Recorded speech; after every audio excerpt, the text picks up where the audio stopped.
I'm your daddy. I can be smart when it's important. I'm your daddy. I'm sorry to this I'm your daddy. Welcome to Daddy Dailies, a podcast hosted by Not Your Daddy's Films. On a film set, dailies are sent out after a shoot day so you can see the work in progress. Daddy Dailies are conversations that go behind the scenes so you can see what work went into the process and be better armed to succeed in the industry. Daddy Dailies, hosted by Not Your Daddy's Films. Hello, Not Your Daddy's Films community. This is Carly, one of your co-founders. You are about to listen to our script to screen panel that we recorded all the way back in February 2024. So we're over a year old here. Do with that what you will. Things are different. Jobs have changed. But you know what? We're going to roll out this full episode for you because it's the most amazing information and you guys get it. Without further ado, please enjoy our script to screen panel. Okay, you guys are so beautiful. This is a really easy audience to look at. I'm Vika. I'm one of the founders as well. I'm a multi-hyphenate like a lot of you guys. I think that everybody in here has a lot to learn from these folks. So I will introduce you to our fantastic guest. Next to me, we have Aubrey Bendix. She's a producer. Yes. She's a VP of film at Ace Entertainment. And she's done To All the Boys I've Loved Before I Fall, XO Kitty, Love at First Sight, and I Wish You All the Best, co-written and directed by Tommy Dorf. Then we have Jennifer Schuur. She is a writer and a showrunner. She's written on Big Love, Army Wives, created The Catch, and executive produced In Treatment and My Brilliant Friend. Then we have Tamara-Lee Notcutt, casting director. They two have worked together before on To All the Boys I've Loved Before. She did the Buccaneers, the film Devotion, which was incredible. Then we have Davina Hefflin, an agent at Verve. Davina is from the East Coast, like me. Received her MFA in screenwriting from Chapman and then realized her true passion was representation. Since then, she dedicated herself to identifying diverse voices, building them up, and helping them tell stories that will have a positive and lasting impact on the industry. Hefflin is at Verve, previously was at Gersh, where you were an assistant, right? So you've moved up the ranks, which is really incredible. Give them a round of applause. So today is really about talking, from page one of your script, which I know Davina and all of these folks have experience with, like seeing that story just on the written page and then having it come to life on your actual TV or film screens. So Davina, if you don't mind, we could start with you. You work with writers and showrunners and directors. So how do you build a roster and what do you think makes someone stand out? Is it voice? Is it tone? Like, what are you looking for when you want to work with someone? Yeah, definitely. Hey, everybody. Nice to meet everybody. Thanks for having us. For me, I think ability on the page for writers. Writing is a craft. It is something that you work at, that you practice. Every time you do it, you get better and better and better and better. And I think that for me, somebody who stands out is somebody who can tell me their dream on a story, build a whole world on a story, build people that I think are real and allow me to escape a little bit into that world and into those people. That is a successful writer right there. And that's somebody that I can pour into. And then I think on the person side, a human being, somebody who is very aware that this is a people business and that we are here to create art that can possibly change the world. That's a big thing, right? You want somebody that is aware of that weight and can still tell those stories and can push and push and push to get better and better and better at it. That's somebody that makes me sit back and say, wow, okay, definitely I want to pour into this. That's beautiful. It's like, I know we all get into this as artists because we have stories to tell. So it's really nice to hear you say that. So Aubrey, as we mentioned, you have worked on household hits like To All the Boys I've Loved Before. And I'm curious, as a producer, what does your day-to-day look like in prep and then on set, if you're going to set? Then what is the most rewarding part to you? That's a big question. Yes, I could sit here for 4 hours and talk about that. So my day-to-day, and this is why I love being a producer, I think, is I really love seeing a project from the very, very seed of something all the way through to the end. And it's also specifically why I really like working in film. I also work on XO Kitty, which has been such an amazing process to put a series together too. It was my first time doing that. But I really like the beginning, middle, and end that filmmaking is specifically. And so I love every part of putting a movie together. I love working with the writers and honing in on what that script looks like. And, when you get to through that prep process and you start to look for locations and work with a production designer and have your actors in front of you, and Tamara knows this too, like your script will change. And so then it's really amazing to continue to work with a writer as you start to hone in on this movie that might look very different from what it initially was in front of you just in words. And so I really like that sweet spot where you're under pressure and you have a deadline to make and you're right about to shoot something, and you have every person who's involved in putting that movie together at a table saying, how do we do this? What do we need to change? What do we need to do in this next 5 days to all of a sudden be in front of a camera and see it all come together? So I think one of the most rewarding parts is making it to that day one of shooting, because then if you've done your job right, then it should be smooth, like very smooth sailing once you're there. But the lead up to that is actually, for me, the most exciting part of getting to put it all together. And then, of course, you then see a whole other iteration of what that project looks like in the edit room. Like sometimes you think you see the dailies, you see what's on a monitor, and I'm sure you feel the same way about this too. You think you've shot one thing, and then you get into the edit bay and you're like, this is an entirely different movie than what I thought we were making. But okay, let's just do it and make it what it is that we have to do. So it's different with every project, I think, but there's pieces of each part of that element that I really enjoy doing. I think I answered the question. Yes, no, and I also I hit you with a two-parter. Yeah. So Tamara, you guys have worked together, so this feels like it goes in tandem with what Aubrey was just talking about, which is what kind of questions do you find yourself asking when you're brought onto a project of the director or the producer or the showrunner, depending on like who you're working with? And then I'm wondering, because you did Buccaneers, and that's a period piece, do you have a different approach when it's not like set in present day? I'll ask the Buccaneers one first. I've already blanked. I'm like, I don't know what you said. Hi, everyone.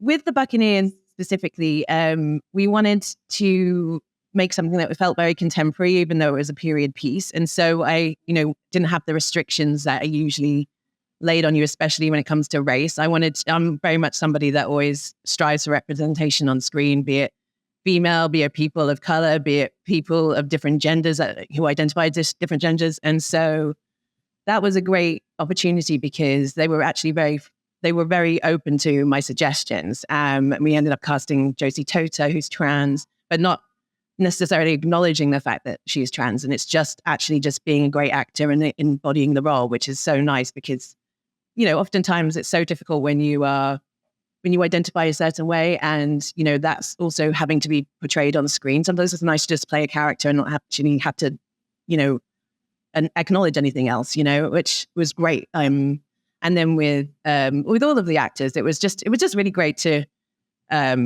be open to casting people of color, and that was very freeing. And I can't remember what you said for the first part of it. So I was wondering, and that is perfect with what you just said. When you were making these suggestions, what kind of questions are you asking the creative team? Yeah, just stuff like that. It's you obviously want to kind of realize somebody's vision, and you can't really impose your own vision onto it. Hopefully, you align. Yeah. Sometimes you don't, and that's always tricky. But you figure it out. But, oftentimes I ask people when I start a project, like in your dream scenario, especially if it's a writer director, like who did you see in the part when you read it? Even if it's just like pipe dream person, because that really helps me go, okay, that I kind of understand the tone. I kind of understand where they're going. And then I can present actors that maybe embody some kind of element that person has. But, as well as offering them other ideas to that as well. But yeah, generally I just ask, who do you see in the role? And then I can go from there. Yeah, that's awesome. Jen, you worked in a wide variety of genres and you've adapted IP. And I'm curious, for those of you that don't know, My Brilliant Friend is based on a book. And how did approaching that differ from doing, say, The Catch, which I know you worked with a writer on as well? That was not really an adaptation. That was just sort of hearing this idea that people were interested in, Shondaland was interested in doing, and so taking it from there. But My Brilliant Friend has been different in every way. The first adaptation that I was ever part of was nonfiction, was Unbelievable. And it was, that's the first time ever taking a book and being in a room and like then adapting it for the screen. So that was a huge lesson. There was a big education in that for me. And then, so going into My Brilliant Friend next, it was just very different because all of the writers, I mean, it's written in Italian. All of the writer, the room and the producer, everyone there is in Naples, Italy.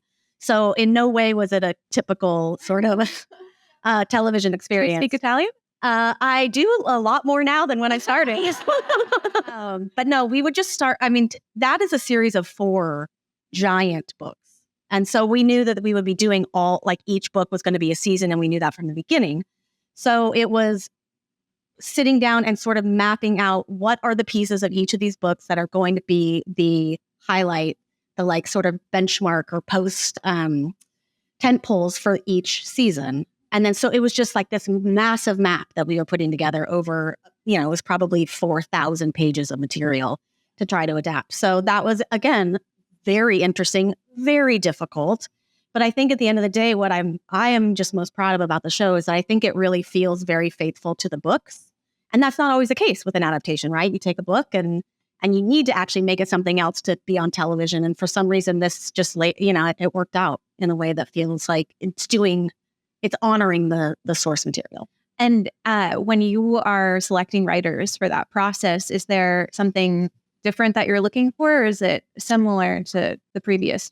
Again, that's a different story because there's not a huge writing community in Italy. Like there's like a few people who write for television there. So it was really like HBO said, who's the best writers in Italy? You can go and get them. So yeah.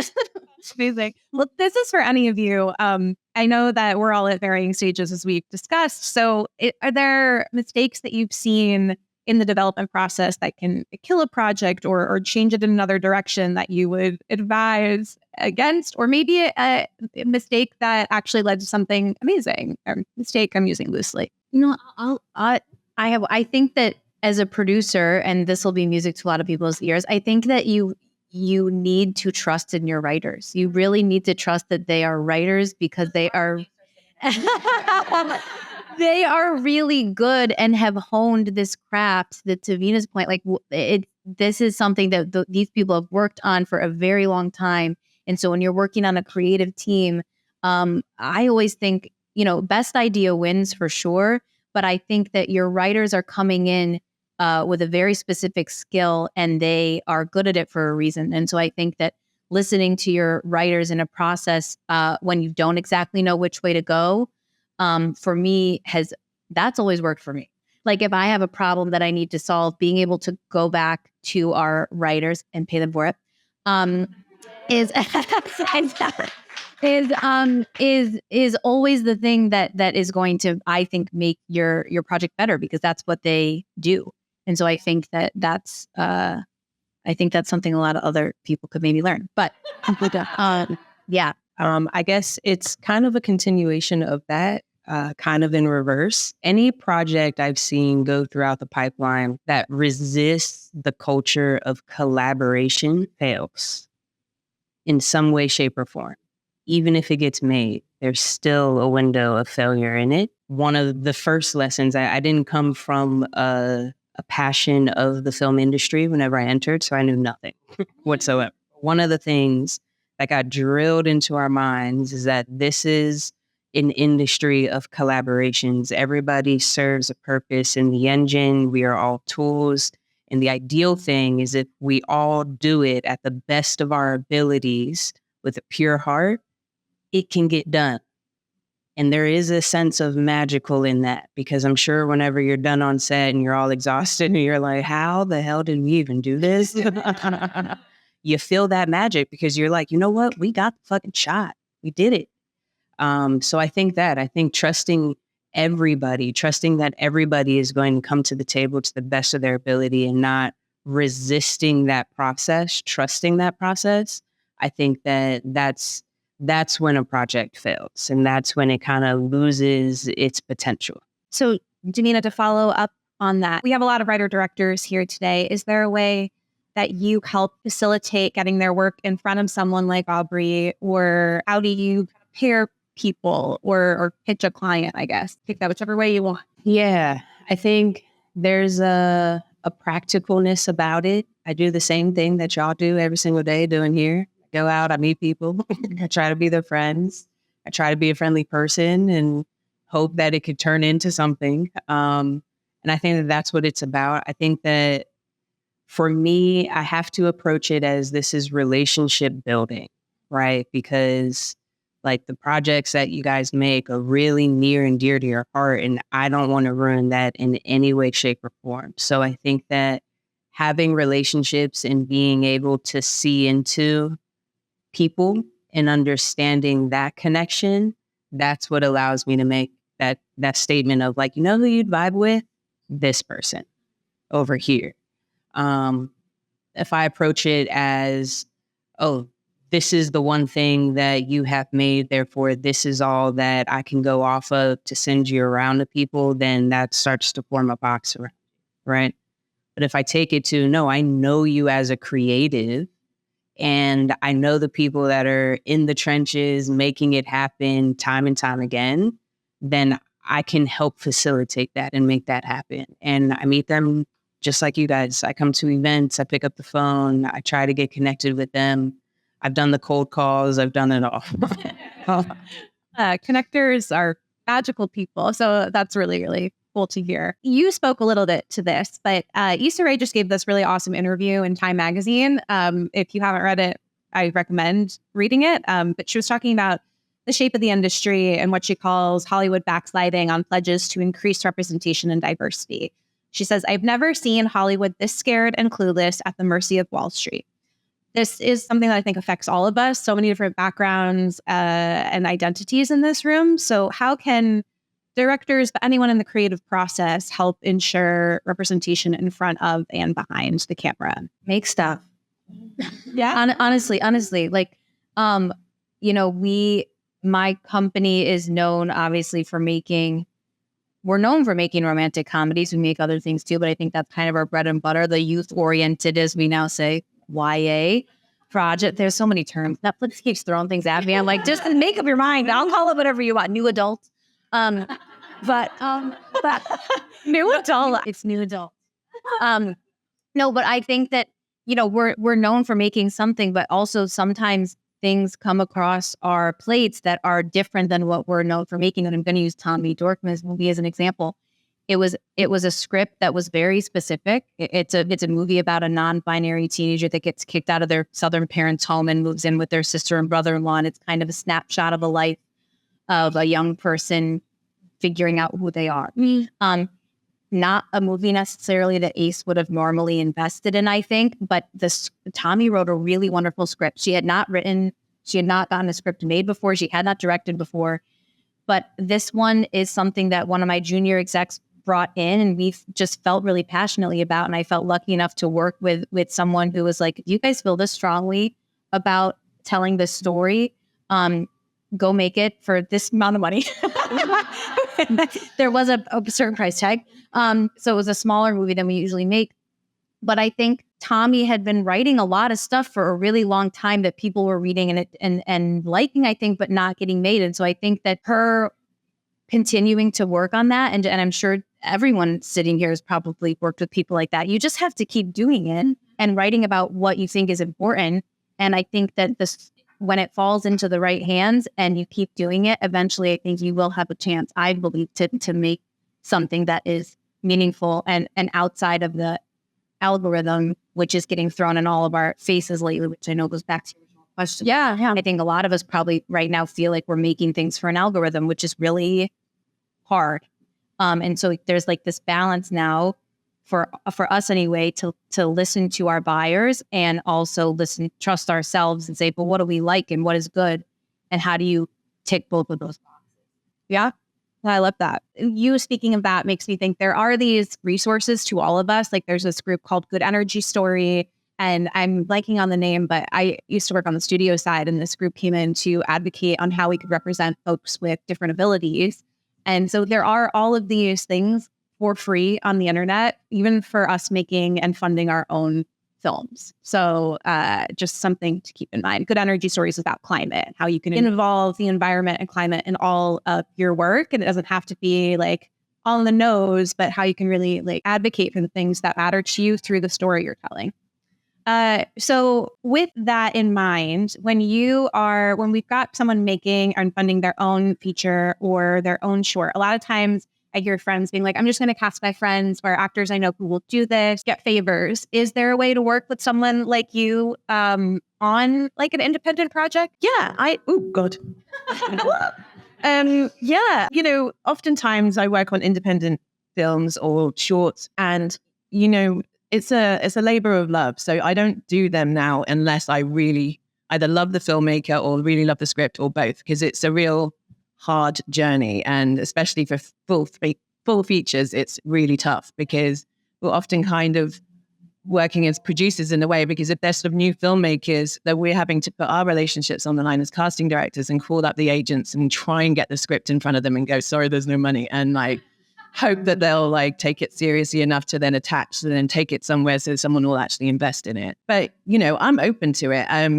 But again, it's just, it's just got to be a really great piece of writing and a great vision and, someone that I feel like I can collaborate with and who's open to that. Because, some people are just very much like, especially some writer directors, because they've written something, as have such a clear vision, but it might not be how I see it as well. And so it's just sort of like, you want to be able to know that you can work with someone and sort of come to the table in a collaborative way instead of just sort of a singular way. Yeah, I love that. Makes you think of everything through a new lens.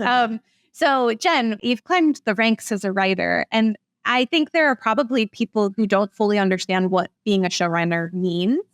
How would you describe it? And did you feel ready when that opportunity came to you? The role of a showrunner really is being sadly, it's like being the CEO of a pretty big company. And that is not, as a writer, what you're ever trained to do when you're coming up the ranks, ever.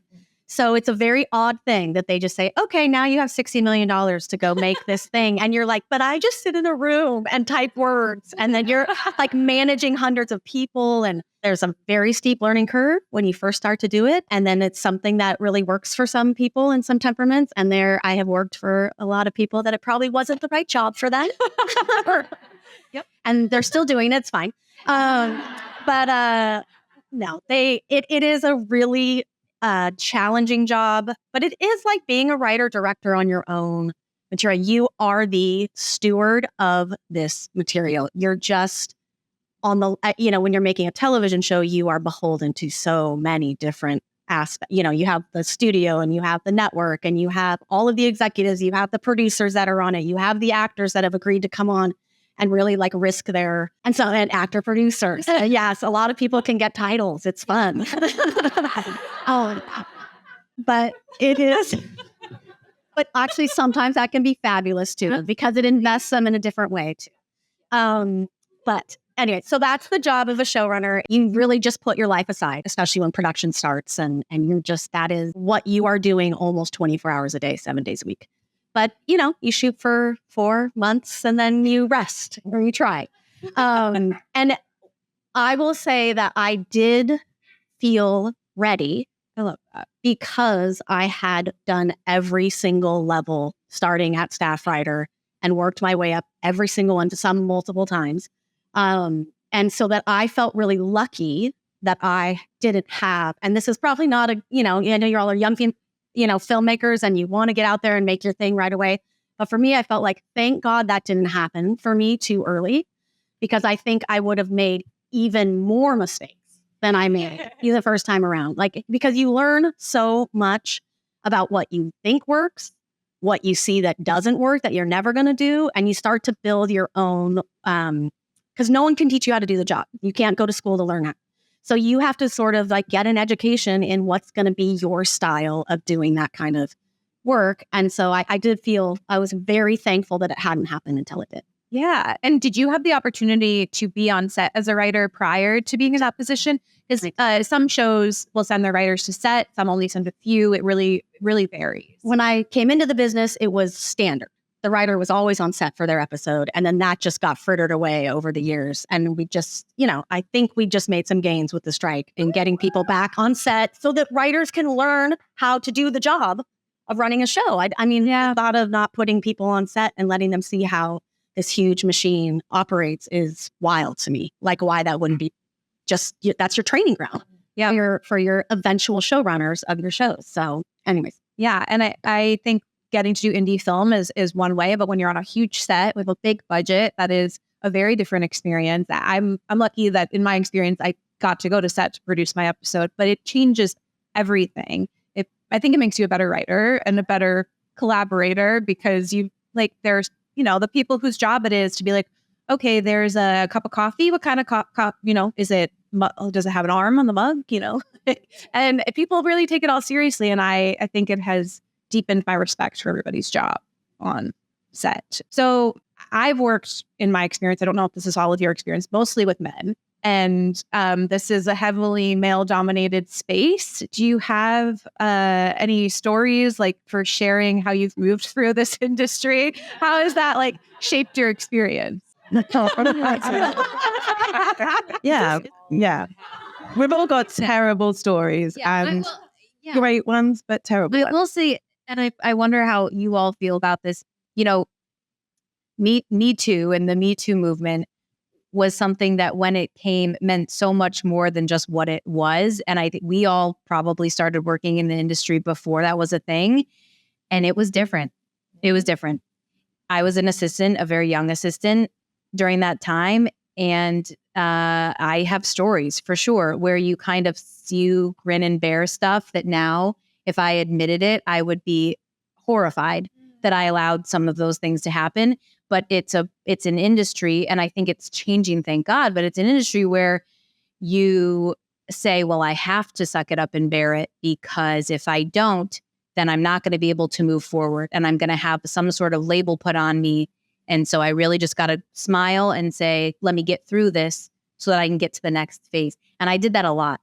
And I bet a lot of us did that a lot.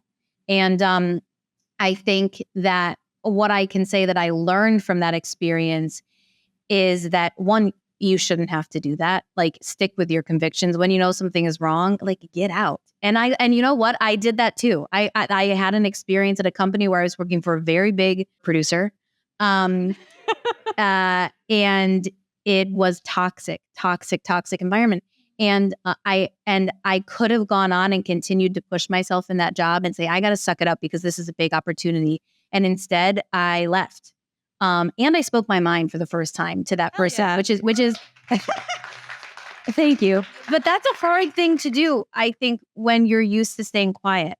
And so I think that now that I'm in a position where I get to run a set and run a production, I try to be so cognizant of listening to people, not just women on my set, but everybody, listening and noticing and saying, is something awry, or do you need something, or how? Because at the end of the day, like Davina said, it is such a collaboration.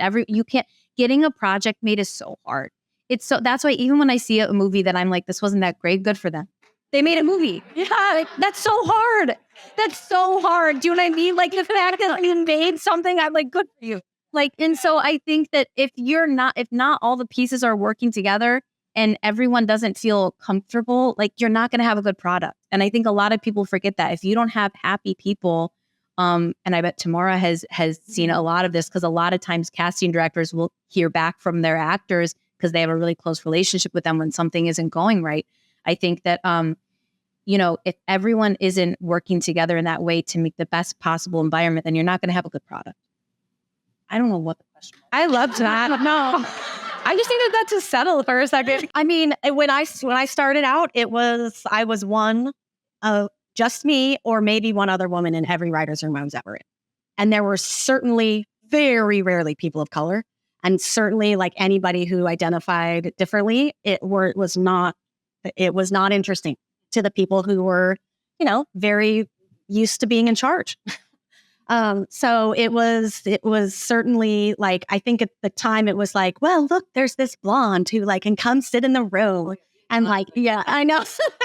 You have to just know that is, I certainly had to learn very quickly that is how they see you in that role. And that, I guess the glory of that is then you get to pleasantly surprise them and then you can keep working. But it was really hard. It is very different now. I do think, you go into a room now and you are seeing at least, a much wider spectrum of points of view. And that is a gift to art, and it's a gift to what we are all trying to do and tell stories that actually reflect humanity. This is like the whole AI thing. It's like, how are we going? Sorry, did I jump? No. I just gasped in agreement. But like the point of the work that we do and the reason it has touched people for so long is that it actually comes from a soulful place. And the idea that a computer can write that and reflect back to us ourselves is bananas. Like that is, and it doesn't mean it's not going to happen. It just means that I'm not sure what that means for all of us. So that's positive. Go get them, Tigers. Well, I think that like she put a positive spin on that because it's terrifying. And I don't know enough about tech and science to know what's capable. But I think to me, the idea is that stuff gets regurgitated and there's no new. And what we do as human beings is incorporate our new experiences and our new, like, you know, I've met like at least 8 new people today, and that influences me in a different way. And I think that that's like the silver lining. Yeah. I mean, you know, just going back to, you know, experiences and in a very male, still very male dominated industry, and coming from it from casting, you know, back in the day, it was, you know, I put up with a lot of terrible situations and, you know, sexual harassment, bullying, like the whole thing from producers, from directors. And there's still, you know, I try and, you know, strive to work with female filmmakers, but there's still, you know, I can only take the jobs that I'm offered, you know, so I can, you know, I still try and choose now good people to work with. You never know until you're in it. And I would just say that everybody talks now. And before there was rumors, but no one really cared. They just carried on and hiring terrible people. But nowadays I know that, for example, people will call me and be like, oh, so you worked with so-and-so. What are they like? Are they a good person? Do I want to be around them for like 6 months of this year? And so it's always just like a note to say, always be well behaved, you know, because if you're not nice and kind to people, people will find out. And that can really go against you. I've had people not hire actors because they're assholes and or have behaved in a really bad way on a set previously. And they might have been going for a bad time. You know, it's sometimes it's hard to be like judged from one specific job if you don't know all of the details, but equally there's something to say about just being cognizant of people around you. And if you're having a bad day, just go and scream in your trailer. Do you know what I mean? Don't take it out on somebody else. But sadly, you know, even with Me Too and everything that's been going on, it's still happening, and you will encounter it sadly in your career at some point. And it's just about, as Aubrey said, you know, standing up and deciding what your morals are and what you want to handle and speaking up and advocating for yourself. I didn't name anybody. We can keep it in. I want to shout in this positive. I got this. To your point, those phone calls do happen. Before we sign, we call everybody you have worked with to see if you are a good human. So that's a very real thing. Not to make it very serious, but that is a real thing. So like, yeah, be a good person, whatever you go in to do your job. And yeah, it gets really frustrating and yeah, it gets really hard, but like, be a good person. That's it. I think that, yes, there's a special generation of us who know pre-Me Too and post-Me Too with the idea of where we're supposed to be. And I think that is a safety to hold on to because I don't play that shit, right? So just know, and I'm pretty sure all of us would say that, there's a generation of us who don't play that. And we do stand there as strong arms, and we are there as a safety net to make sure that things go according to plan and that you are safe as you go into these experiences. I've gotten that phone call from clients saying, yeah, this general wasn't it. This one wasn't it. That's it. And I've had to have these conversations with people to say, hey, yeah, no, not over here, wrong one, right?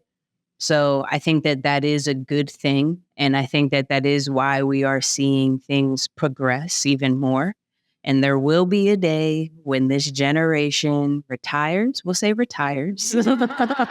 Retires. And us, we can fill these roles and make sure that the engine is going as it should be so that we can do the work that we've worked so hard to get here to do. So I think I'm hearing, don't be an asshole. I'm hearing, as cliche as it might sound, be the change you want to see in the world. And, we're here to tell stories and also like protect your heart and your energy and make sure you have your mental health taken care of so you're not taking it out on other people. And I think this is a room full of people who are looking for that real, genuine connection. And that's why we're all here and wanting to collaborate together. So you've probably all worked with first-time creators. What do you think gets someone to feel comfortable saying yes to a newbie director or writer or actor? I work with a lot of first-time filmmakers, a lot of first-time directors specifically. And I think, again, I'm going back to Davina's collaboration, but that's what it is. Like, I think if I meet a young person who has wowed me in some way and we want to stick our neck out and spend $8 million on their project for them or more, I'm looking for someone who's willing to work with us too and say, I'm really passionate about this thing, but I'm going to listen to you guys because you've done this before and you've done it a lot. And because sometimes you'll meet creatives who, to their credit, are really, they dig their heels in because it's their thing. And I totally respect those people because that's their baby and you've worked on it really, really hard. But sometimes that's not the project for us to take on because you have to be willing a little bit to let go of that and let someone else come in and say, we're going to have to change this. We're going to have to, for X, Y, Z reasons. And so I think I'm really looking for someone in a first-time director who is okay letting go of those reins a little bit and saying, I trust you. Let's work together on making this thing happen. And I know that's really hard for people who have something so close to them that they're letting out into the world for the first time. I think that's what I look for the most. Yeah. But that's a good, if you are in a position to work with somebody who is going to come to you and say, this is going to have to be a little bit different. This is our budget. We can't do this chase scene that you are obsessed with. We're obsessed with it too, but we can't do it. So we're going to have to figure out another way, but use that instead of feeling like it is taking something away from you. You try to think of that as, I am learning how to write something for budget, which is going to be expected of you for the rest of your career. And so here's your first chance to get to do it and see what it feels like and like work through that. And there's every single step of the way, especially if it's your first time doing something and you are collaborating with people who have done this over and over again, think of it as a chance to learn about how this business works. And hopefully you're working with someone who does also want to protect your vision and your idea and your all of that. That's the hope that those two things could work together. And that's, but if you are in a safe space, you can ask every question in the world about why you have to do that. Why do I have to cut the car chase scene? Can't we cut the scene where, but you ask all the questions. You don't have to do it just because someone tells you to do it, but you also think of it as an education in how writing works in this business and directing. Exactly. Yes. But then save that car chase for your next thing where you're going to get more money to make your next thing. When it comes to actors and working with a first-time filmmaker, I think it's just, again, especially if they're a writer-director, they might have, Emma Stone in their head and it's sort of like, okay, and that's the person. But it's about just being open to different options. Different people can actually bring something to a role that you never thought about. When you see an audition, someone can say your words in a completely different way that you ever saw it and actually could be better than how you saw it. And so it's just about being open to that experience and just willing to learn. And also, I would say making sure that you sort of take the respect to look at those people's work as well. Like look up what those actors have done, or watch their materials if you can. I work with very big directors who do none of that shit at all. But as this younger generation coming up, I've worked with great filmmakers who, I'll say so-and-so and they'll be like, I don't know who that is. And then the next day they've watched all of their stuff. They've really educated themselves on that person. And that's something I really respect in, new filmmakers especially, but filmmakers in general. It's just like, know who you are talking to and know who's out there. As a director, you look up to Scorsese and all of those people, know who the actors are as well and do your research. For me, be prepared. Know your shit. Really, it's a really scary thing when I've worked so hard to build a relationship with an executive or a producer or anyone, and I send you in and you have no idea how to work a meeting, right? How to do the thing, the couch tour. It's a big thing, right? So be prepared, do your homework, right? Know who you're sitting before. And I say this because I had the biggest learning curve out of every single room I have gone into. I did not know. I left my very first mixer because I didn't know anything. And the anxiety got so bad and people were name dropping. I didn't know what to do. So I left. I'm so serious. Know what's going on. Know what you're there to talk about. Know how to articulate. For those of us who do pitches, right? What's the key to a pitch? Practice. You got to do it over and over and over and over again until you can get it right. It's the same exact thing, right? Know what you want to talk about, know who you're sitting before. And then at the tail end of that is you need to be an expert. The reality is that we are in a contracting marketplace. What does that mean? The money is going away. It's going to come back because that's supposedly how the engine is supposed to work. It goes through its ups and downs and it's going to come back. But what does that mean? Less, right? So what does that mean for you? Be the best. Put in the work. Sit on that page. Get in front of that camera, right? We got cameras now sitting on iPhones, right? Get in front of that camera, right? If you got to write your own script, get it done. What did you say earlier? Make your shit. Get it done. The more you do, the better the content is, the better we are getting, the more money is going to come back to make your projects, right? Make one project here, take that money, go make the project where you want it, where you get the big boom at the end. Yeah. Okay. You are ready. I was like, audience questions, go ahead. I'll repeat it so you guys can all hear. So the question was, what type of work inspires our panelists? Yeah. Oh, well, sure. I'll be the first one to get out of that. We have a thing going. We got a line. Okay. This is going to sound cliche and dumb, but like, I love when I read, I'm a lover of all genre. I think all of us probably in this room are going to say that, just because if you're not, then it's, there's so much good content out there right now to watch in all different. What I love about where the industry is taking us with streaming is that if you are interested in something, you will find it. It is out there. Someone has made something about it. I love that. I think that if I had to pick something, I feel really passionate truly about the romantic comedy. And that's going to sound funny, but I have found myself at a company who makes those movies, and I feel so grateful because they grew me. You know what I mean?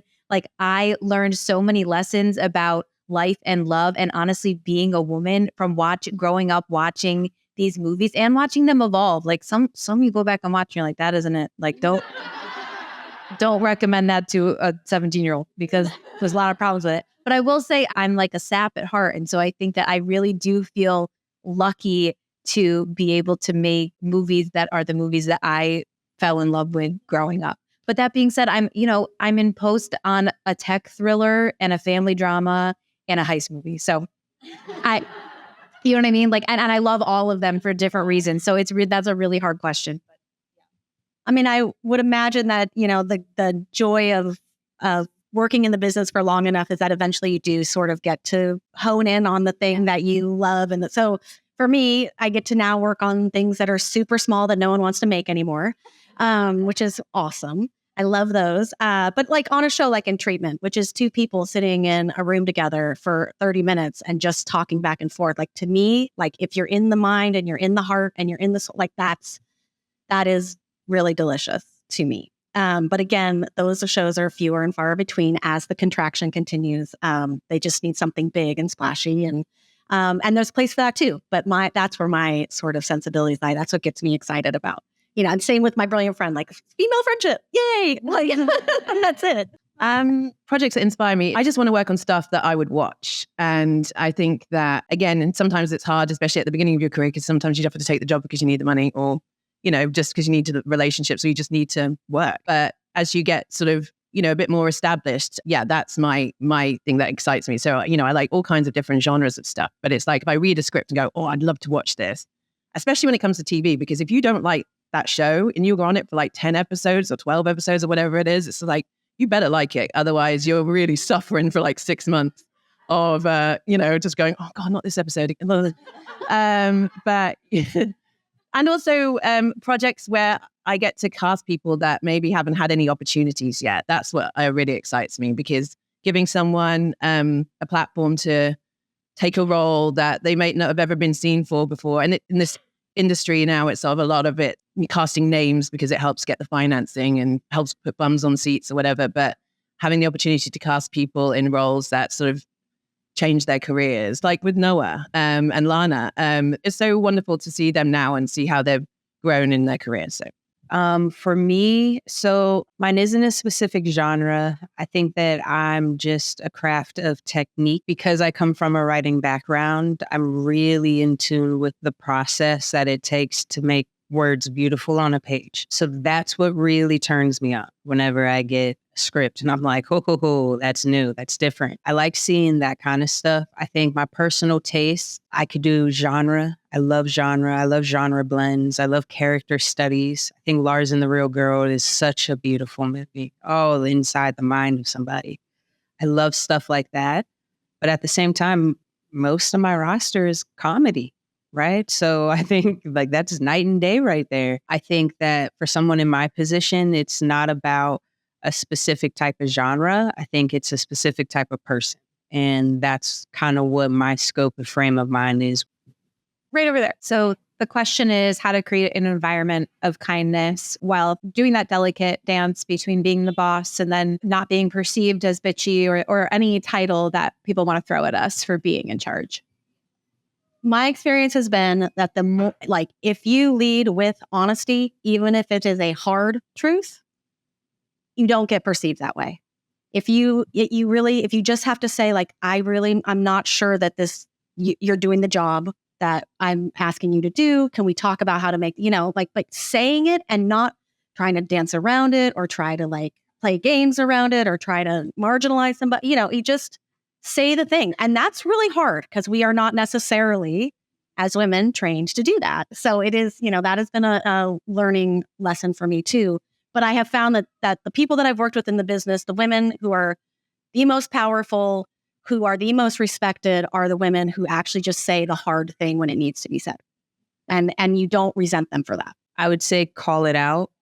Me being a woman and me being Black, you gotta navigate a lot of things very interestingly, but if you're speaking in truth and you're calling something out, then you're able to check it in a way that hopefully, possibly, we're praying some change can happen, right? That's how you make it better for your experience and better for the next person after you. Because we always got to think about that too. Reach one, teach one. I've had countless conversations where I got to say, now listen, I'm not being the angry Black woman here. I'm justified in what I am saying, and this is why, and here goes my facts, right?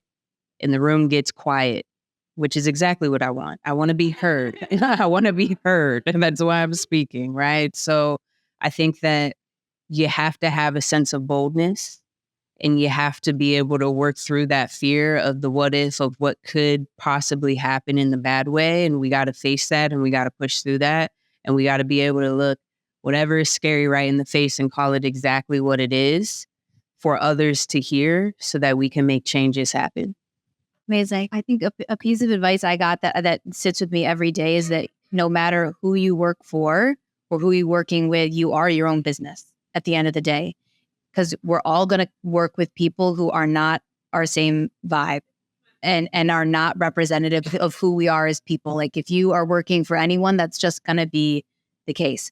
And I think you have to remember that if I am running a set, I have a boss, I have someone who owns the company I work for. But when I'm running a set, I'm doing it the way that I want to do it. And then if there's someone else who comes on set and isn't my vibe, you got to stick to what you know is right and how you want to do things. And remember that there's going to be people on that set who will come back and work for you and with you, but maybe not someone else who you work. You know what I mean? So I'm trying to say this delicately, but just remember that you're going to change jobs and iterations of jobs, and you're going to work for so many people over the course of your career. But if you are really true to who you are and how you want things to be, people will remember that. And I think you'll always have success in moving forward because of that, because you're honest, because you're being who you are and you're not needing to just mimic the actions of who it is that you're working for, which is also really hard because you're going to want to please a boss who might not do things the same way that you would approach things, so that I think that's hard. Yeah. It's great advice. Okay. We've got time for one more. I did that side, so we'll go to you. Interesting. Well, first of all, good on you. Like, that's amazing. And you know what? After I spoke up for myself in that job, I thought the same thing. I was like, well, gotta go to grad school. Like, this is so like this. No one's gonna hire me. Like, I yelled at him, and you know what actually happened is that through that experience, I learned what I don't want. I learned what I don't want, and if I had to keep experiencing what I did while I was there to continue on in my career, then I don't want that career, you know. And you should feel the same, right? Like, if something is so uncomfortable that you're feeling you have to continue to speak up for yourself and your value or what you think is right, you don't want to be there, and you don't want those people advocating for you anyway, you know. And so, and what I learned too after that experience is, you know, I really wanted to be a producer, but after that, I really questioned myself, and I was like, is this the right job for me? And I ended up going and working as a talent executive for 4 years. That's how I met Tamara. I did something completely, I said, let me try something new, because this is not it. This is this part. And unfortunately, the men that I've been working for, it's rough out there. And so I said, let me try something new. I worked for a woman and I became a talent executive. And oddly enough, that is the path that got me to being a producer. Weirdly enough, it's just, that's the way that it went. And it wasn't on my, you know, my vision board, like, go be a talent executive. Like, I didn't even have experience in that going into it, but it ended up being the best thing that I could have done. And a lot of my friends at the time, I was between being a talent executive at a company called Awesomeness and working at Amazon. And I went with Awesomeness, and they said, what are you doing? They said, what is Awesomeness, first of all? And why would you pass up a job at Amazon? And I said, I just think it's time for me to do something different. They thought I was nuts. They were like, okay, girl, like, she's lost it. But at the end of the day, I ended up working, and I could tell that environment I was going into was going to be a really good environment for me mentally. And I said, let me go work in a place that I'm going to have a really good work-life balance and feel good about myself in. And because I was working in a place where I felt good, I then was able to make my dream come true. And I think you should all remember that. Like, if something doesn't feel right, it doesn't matter. It's not going to matter. It really won't. I don't know how you guys feel, but yeah. I agree. I've also had a scenario where it was really scary, and I was fresh out of college. I needed a job. I took it. I was working for a crazy, and I made it 2 weeks. 2 weeks. I made it before I put in my 2 weeks.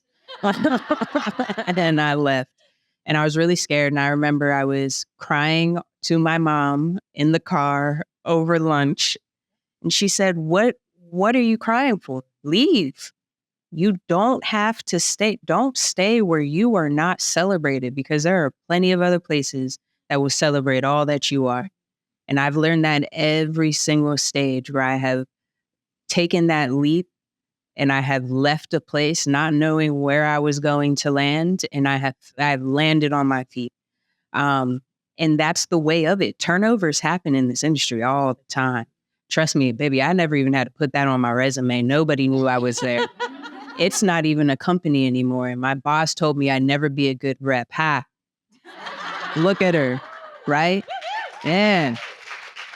You land on your feet. That is like the best note ever to end on. You land on your feet. And thank you all. Thank you to our panelist daddies. And let's party.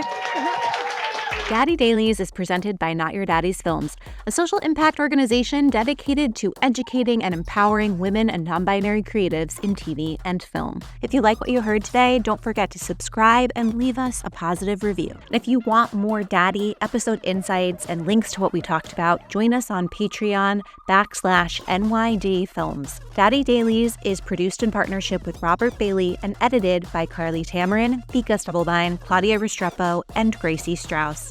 See you next time, Daddy.